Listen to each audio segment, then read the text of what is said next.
আসসালামু আলাইকুম সবাইকে, কেমন আছেন সবাই?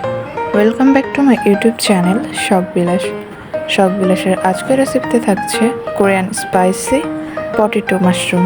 চলুন আমরা রেসিপিটা দেখে আসি। প্রথমে আমি 3টা আলুকে কিউব করে কেটে সিদ্ধ করে নিয়েছি, এটাকে সুন্দরভাবে ম্যাশ করে নিব। তো আমি এভাবে আলুগুলোকে সুন্দরভাবে ম্যাশ করে নিচ্ছি।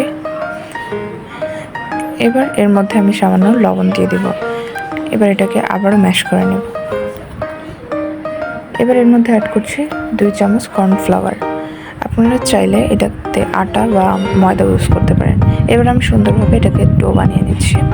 এই তো আমার ডোটা এমন হয়েছে। এবার এর থেকে সামান্য ডো নিয়ে নিব, নিয়ে এটাকে রাউন্ড শেপ করে দিব। আমি রাউন্ড শেপ করে নিয়েছি। এবার এটাকে সামান্য একটু চ্যাপ্টা করে দিব। এবার একটা বোতল দিয়ে নিব। এবার বোতলের মুখ দিয়ে এটার উপরে আলতোভাবে সুন্দরভাবে একটা সার্ভ করে নেব। এই তো আমি এভাবে সবগুলোকে করে নিয়েছি।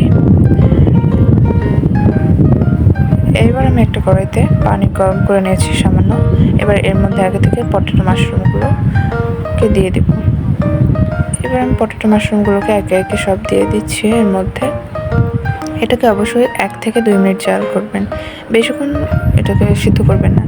এবার আমি এটাকে নামিয়ে ঠান্ডা করে নিয়েছি। এবার একটা কড়াইতে আমি সামান্য তেল দিয়ে দিয়েছি, রসুন কুচি, চিলি ফ্লেক্স, 1 চামচ সয়া সস, 2 চামচ সুইট চিলি সস এবং 2 চা চামচ টমেটো সস দিয়ে দিয়েছি। এটাকে সামান্য কিছুক্ষণ আবার নাড়বো।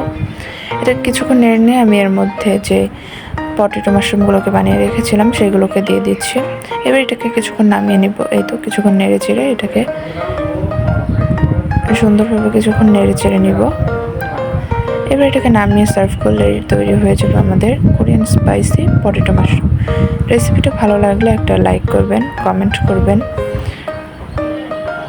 এবং ভিডিওটি দেখার জন্য অবশ্যই ধন্যবাদ সবাইকে।